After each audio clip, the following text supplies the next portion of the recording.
আসসালামু আলাইকুম রহমতুল্লাহি ওবরকাতুহ।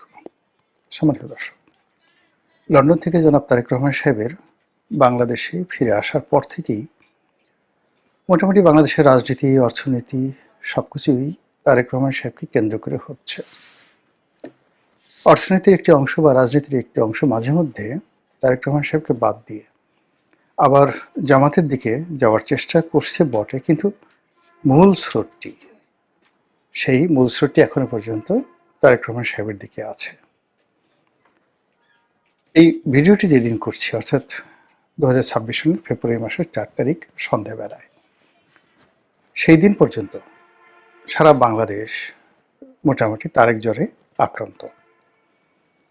বিএনপির যারা লোকজন রয়েছেন তাদের সবার একেবারে বদ্ধমূল ধারণা তাদের নেতাই হচ্ছেন পরবর্তী প্রধানমন্ত্রী। যারা বাইরের লোক, যারা তারেক রহমান সাহেবকে পছন্দ করেন না, তাদের ভীষণ রকম খারাপ লাগছে। অনেকে কান্নাকাটি শুরু করেছেন, এটা কেমন হলো, এই লোককে দীর্ঘদিন ধরে এত গালাগাল করলাম, যার শিক্ষা নিয়ে, দীক্ষা নিয়ে, পরিবার নিয়ে, ব্যক্তিগত জীবন নিয়ে কি সব কথাবার্তা বললাম, এখন তাকে বলতে হবে মাননীয় প্রধানমন্ত্রী জনাব তারেক রহমান, বা টেলিভিশনের খবরগুলোতে প্রচারিত হবে আজকের এই দিনটিতে প্রধানমন্ত্রী তারেক রহমান সাহেবের সম্ভাব্য সফরসূচি, অথবা বলা হবে আজকে জাতির উদ্দেশ্যে ভাষণ দেবেন মাননীয় প্রধানমন্ত্রী জনাব তারেক রহমান। তিনি যখন সংসদে থাকবেন, সংসদ সদস্যরা বলবেন মাননীয় প্রধানমন্ত্রী জনাব তারেক রহমান বা মাননীয় সংসদ নেতা জনাব তারেক রহমান সাহেব, আপনি কিছু বলুন, স্পিকার বলবেন। তো এই জিনিসগুলো যারা তারেক রহমান সাহেবকে পছন্দ করেন নাই ইতিপূর্বে, বিশেষ করে আওয়ামী লীগের যারা লোকজন, কট্টরপন্থী লোকজন, যারা তারেক রহমান সাহেবকে তুই তুকারি বলে কথাবার্তা বলতেন, এটি তাদের জন্য বিশ্বাস করেন।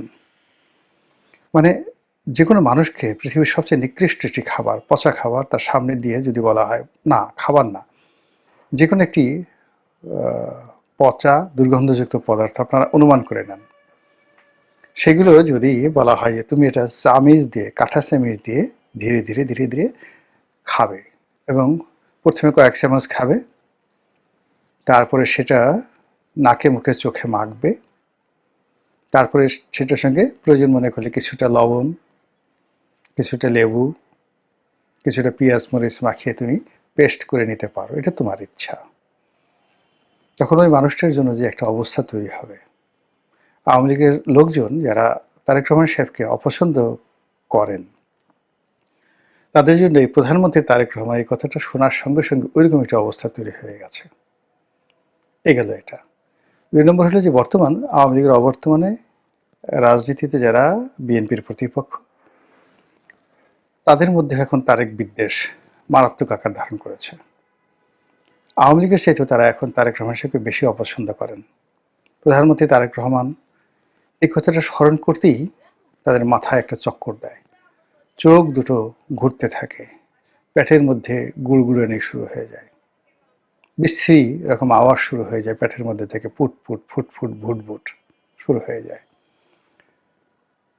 এবং সেটা যে কি পরিমাণ নিকৃষ্ট সেটি তাদের সাম্প্রতিক সময়ের কথাবার্তায় আপনারা সেটা বুঝতে পেরেছেন।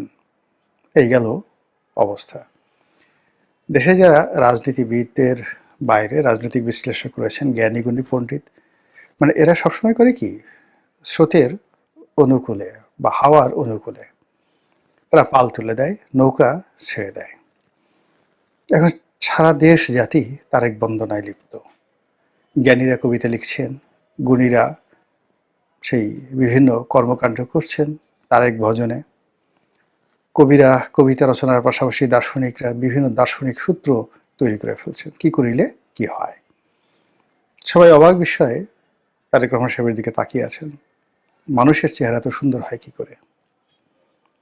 আল্লাহ এই সাক্ষাৎ ফেরেশতা আমাদের মধ্যে পাঠিয়েছেন, আমরা যে কত জন্মের সৌভাগ্যবান।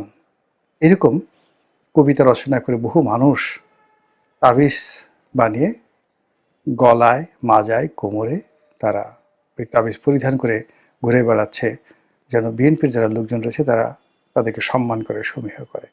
তারেক রহমান সাহেবকে নিয়ে সুন্দর সুন্দর কবিতা রচনা করা হচ্ছে, তার চেহারা মোবারক, তার পোশাক, তার জুতা মোবারক, জুতা মুবারকের তলা। একজন তো বলেই ফেললো যে তারেক রহমান সাহেবের একটা বিড়াল আছে নাম জেবু, এক নেতা, বেশ বড় নেতা।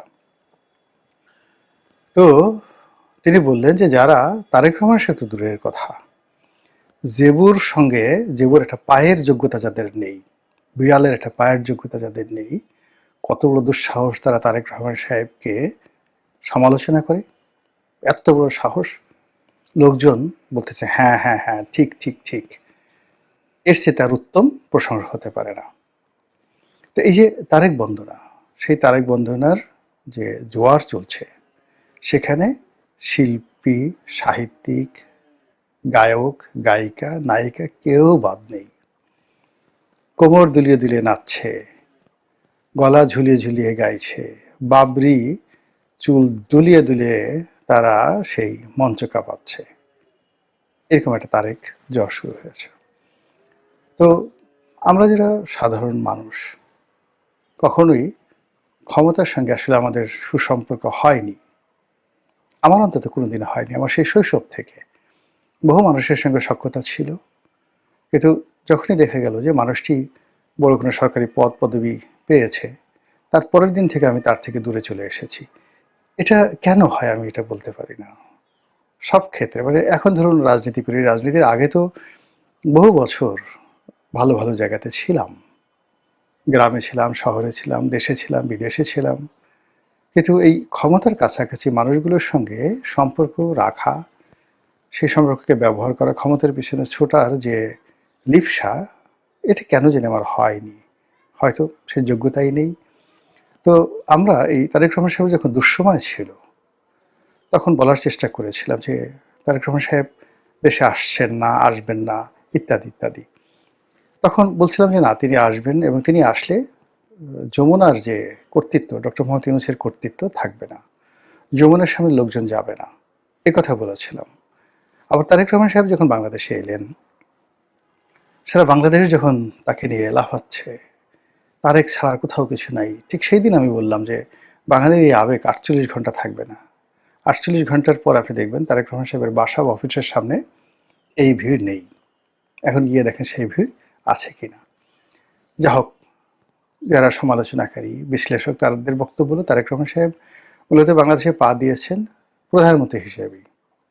এর কারণ হলো যে তিনি বিদেশে থেকে যে এলেন দেশের একটা বিশেষ প্রয়োজনে, যখন ওসমান হাদির ঘটনাটা ঘটল, ঠিক ওই সময়টিতে দেশ একটা টারমাইল অবস্থাতে চলে যাচ্ছিল, এবং দেশের যারা রাজনীতিক নেতৃবৃন্দ ছিলেন, বিশেষ করে জামাতের নেতৃত্বে যে সকল ইসলামপন্থী দল ছিলেন, তারা একটা বিকল্প বিপ্লবের কথা চিন্তা করছিল। ওসমান হাদির জানাজা যেদিন হবে সেই দিনই এরকম একটা বিকল্প কিছু হতে পারে, এরকম আশঙ্কা সবাই করেছিল। এটা যে জামাত করেছে বা করবে, নট লাইক দ্যাট, কিন্তু তাদের পক্ষে যে সকল ইউটিউবার রয়েছেন, দেশের বাইরে যে সকল কন্টেন্ট ক্রিয়েটার রয়েছেন, তারা এরকম একটা ন্যারেটিভ তৈরি করেছিল যে যেদিন ওসমান হাদির জানাজা হবে সংসদ ভবনে, সেদিন কিছু একটা ঘটবে। এগুলো এক। কিন্তু ডেইলি স্টার এবং প্রথম আলোতে আক্রমণের মাধ্যমে পুরো পাবলিক সেন্টিমেন্ট এবং গ্লোবাল যে অ্যাটেনশন, এটি মূলত সেই যারা বিপ্লবী ছিলেন, যারা উসমান হাদির হত্যাকাণ্ডের বেনিফিশিয়ারি হওয়ার চেষ্টা করেছিলেন, তাদের বিরুদ্ধে চলে যায়, মবকারীদের বিরুদ্ধে চলে যায়। ঠিক ওই সুযোগটিতেই জনাব তারেক রহমান সাহেব বাংলাদেশে আসার ঘোষণা দেন। সবাই খুব আশ্চর্য হয় যে উনি এই সময়টাতে এটা বললেন কেন বা করলেন কেন। যদি তিনি নিজের ইচ্ছায় সেটা করে থাকেন, অবশ্যই সেটা ভালো। এর কারণ হলো নেতা সবসময় ক্রাইসিস মোমেন্টে সাড়া দেন, নর্মালি অন্য সময় দেন না। যে যত বড় নেতা, সে তত বড় বিপদের সময় নিজেকে সমর্পণ করেন। তো সেই অর্থে তারেক রহমান সাহেব তার স্ত্রী, তার কন্যা, পরিবারের প্রিয়জনদেরকে নিয়ে লন্ডনের পার্ট গুছিয়ে তিনি যে বাংলাদেশে এসেছেন, এটা যেন তেন সাহসের বিষয় নয়। নিঃসন্দেহে এটা অনেক অনেক বড় সাহসের বিষয়। এমনকি শেখ হাসিনার জামানার চাইতেও এটি বেশি সাহসের বিষয়।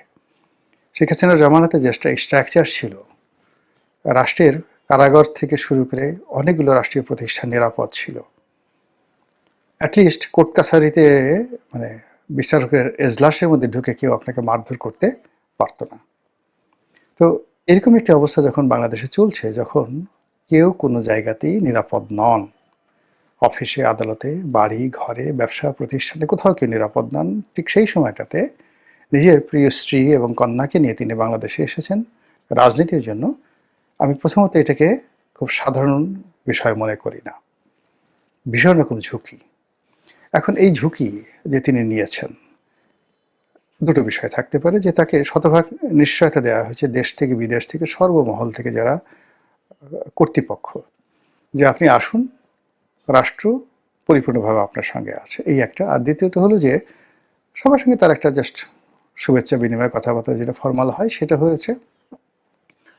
আর ঝুঁকিটা মূলত তিনি নিয়েছেন। হোয়াট এভার মেবি, আমি দুটোই বললাম, আপনারা বুঝে নেবেন, আর যারা বিএনপির যারা লোকজন আছেন তারা সিদ্ধান্ত নেবেন।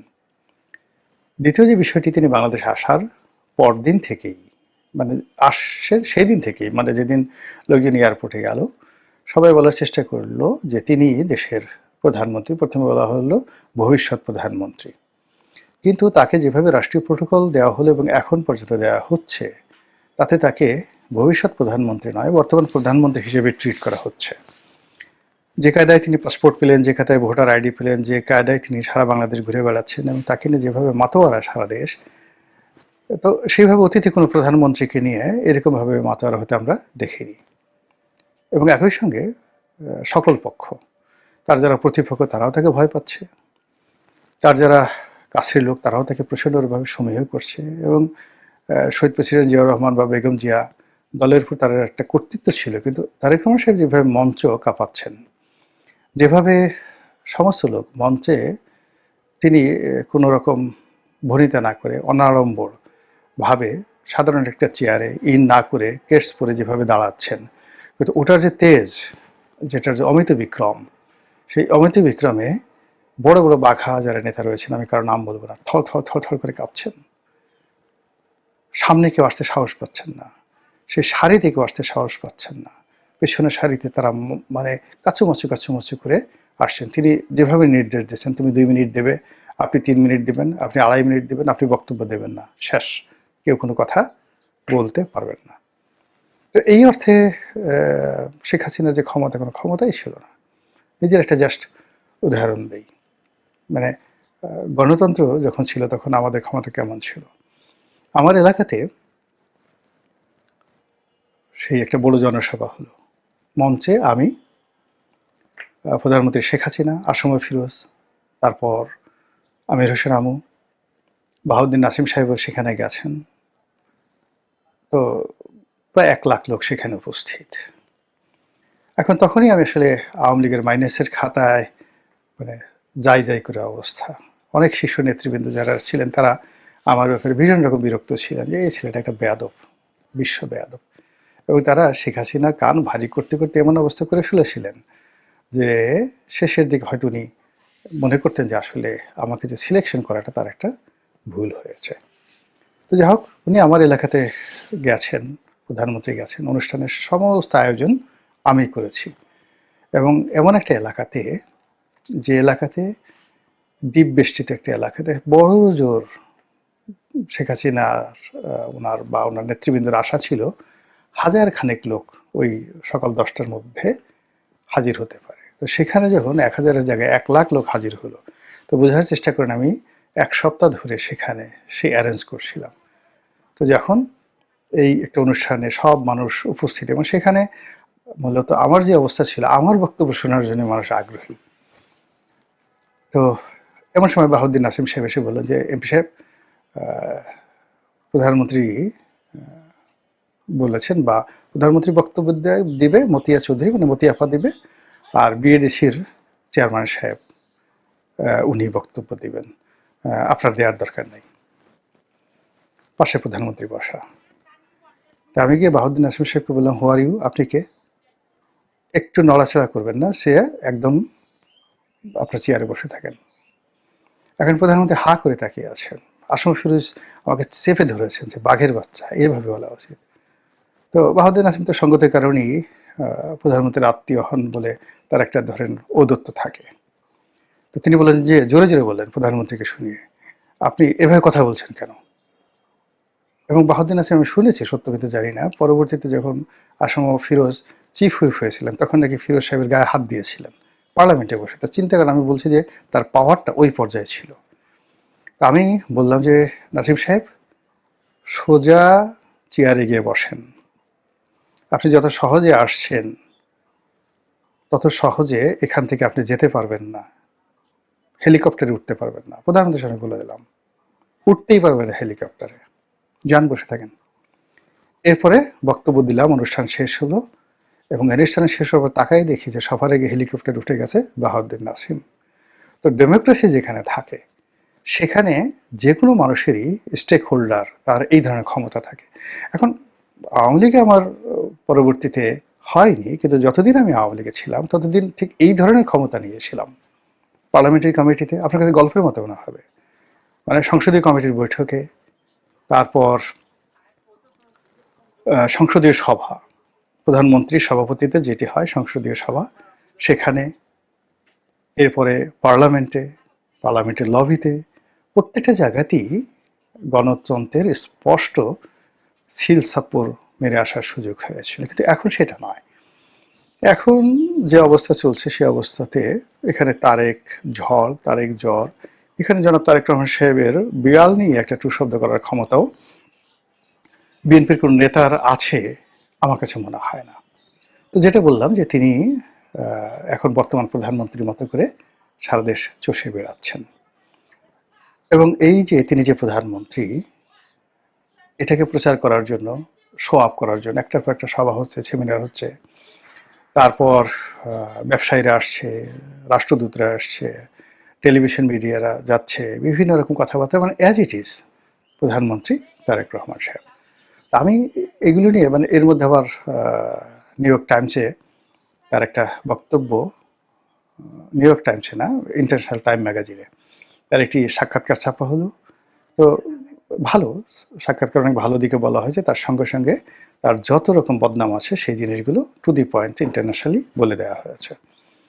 তো সেটার আমি মৃদু সমালোচনা করেছি, অসুবিধা নেই। কিন্তু আজকে যেটা আমি বলবো সেটা হলো, যেটা আমি আশঙ্কা করেছিলাম বা আশা করেছিলাম, যে ইকোনমিস্টের মতো পত্রিকা যদি তারেক রহমান সাহেবকে নিয়ে কোনো প্রতিবেদন তৈরি করে, তাহলে সেটা তার জন্য সবচেয়ে বড় পাওনা হবে, এবং সেটা কী হবে এটা নিয়ে আমি একটা টেনশনে ছিলাম।